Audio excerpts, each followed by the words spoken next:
Hello, வணக்கம். குழவியே கதை கேளு. நம்ம படிச்ச நிறைய கதைகள்ல ரொம்ப சுவாரஸ்யமான ஒரு கதை எது தெரியுமா? அக்பர் பீர்பலோடைய கதை. ராஜா அப்படின்னாலே ஒரு தைரியம், ஒரு கம்பீரம் இருக்கும். அது மாதிரி அக்பருக்கு ஏத்த ஒரு புத்திசாலியான அமைச்சர் தான் நம்மளுடைய பீர்பல். இன்னைக்கு அவங்களோட கதையை உங்க கூட ஷேர் பண்ண போறேன். அரசவையை சுத்தி ஒரு பெரிய மார்க்கெட், ஒரு சந்தைன்னு சொல்லுவாங்க, அது இருந்தது. அங்க எல்லா விதமான பொருட்கள், பவுன்ல இருந்து, முத்துல இருந்து, பவளம்ல இருந்து, துணிகள், எது நீங்க போய் தேடினீங்கனாலும் அங்க கிடைக்கும். அது வெளிநாட்டவர்கள், உள்நாட்டுல இருக்கிறவங்க, பக்கத்தூருக்காரவங்க எல்லாருமே அங்க விற்கிறது, வாங்குறது, இந்த மாதிரியா இருக்கும் அந்த மார்க்கெட். நல்லா யோசிச்சு பாருங்களேன், அங்க எல்லாமே கிடைக்கும் போது எவ்வளவு பேர் அங்க வருவாங்க. அப்ப என்னாச்சு, ஒரு நாள்னா ஒரு இடத்துல மட்டும் ஒரு திடீர்னு ஒரு சண்டை மாதிரி ஒரு சத்தம்.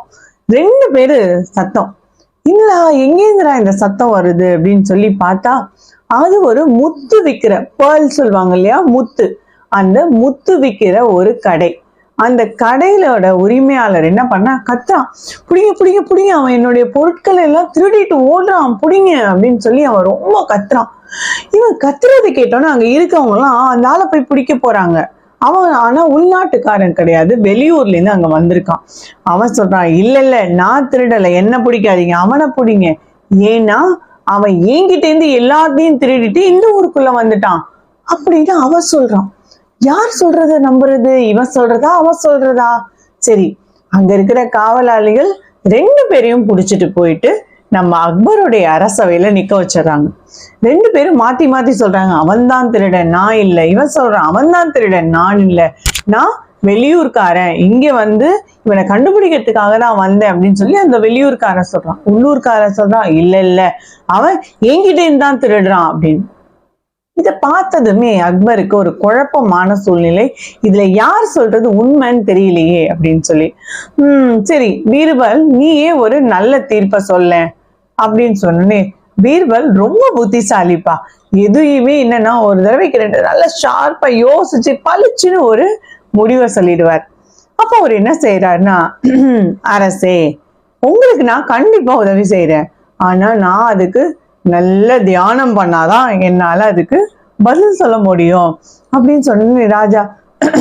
சரி சரி, உனக்கு விருப்பம் எப்படியோ அப்படியே செய், இந்த பிரச்சனைக்கு ஒரு தீர்வை சொல்லு அப்படின்னு சொல்றார்.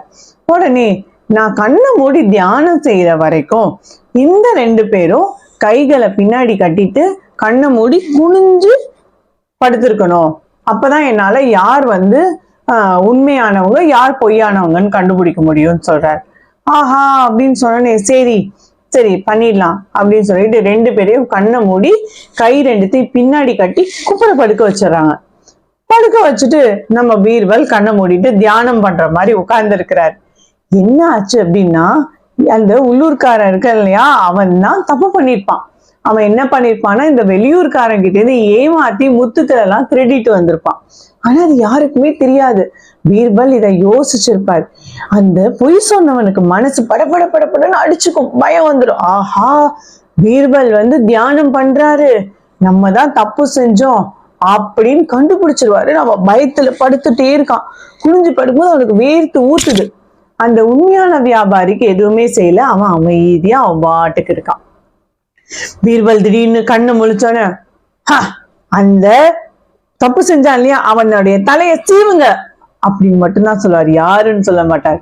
தப்பு செஞ்சவன் தலைய சீவுங்க அப்படின்னு அவன் சொன்ன உடனே அந்த தப்பு செஞ்ச வியாபாரி, இல்ல இல்ல இல்ல, நான் இல்ல நான் இல்ல நான் இல்லன்னு கத்துவான். ஆஹா, இதுல 2 பேர்ல யாரு தப்பு செஞ்சா அப்படின்னு யாரும் சொல்லாமலே கண்டுபிடிச்சிருவாங்க. இப்படிதான் சாதுரியமா யோசிச்சு அந்த பிரச்சனைக்கு ஒரு முடிவை பீர்பல் கண்டுபிடிப்பாரு. என்ன குட்டிகளா, கதை பிடிச்சிருந்துச்சுங்களா? எப்பயுமே ஒரு பிரச்சனை வரும்போது நம்ம ஸ்மார்ட்டா யோசிச்சோம்னா அதுக்கான சொல்யூஷன் சீக்கிரமா கண்டுபிடிச்சிடலாம். பாய்.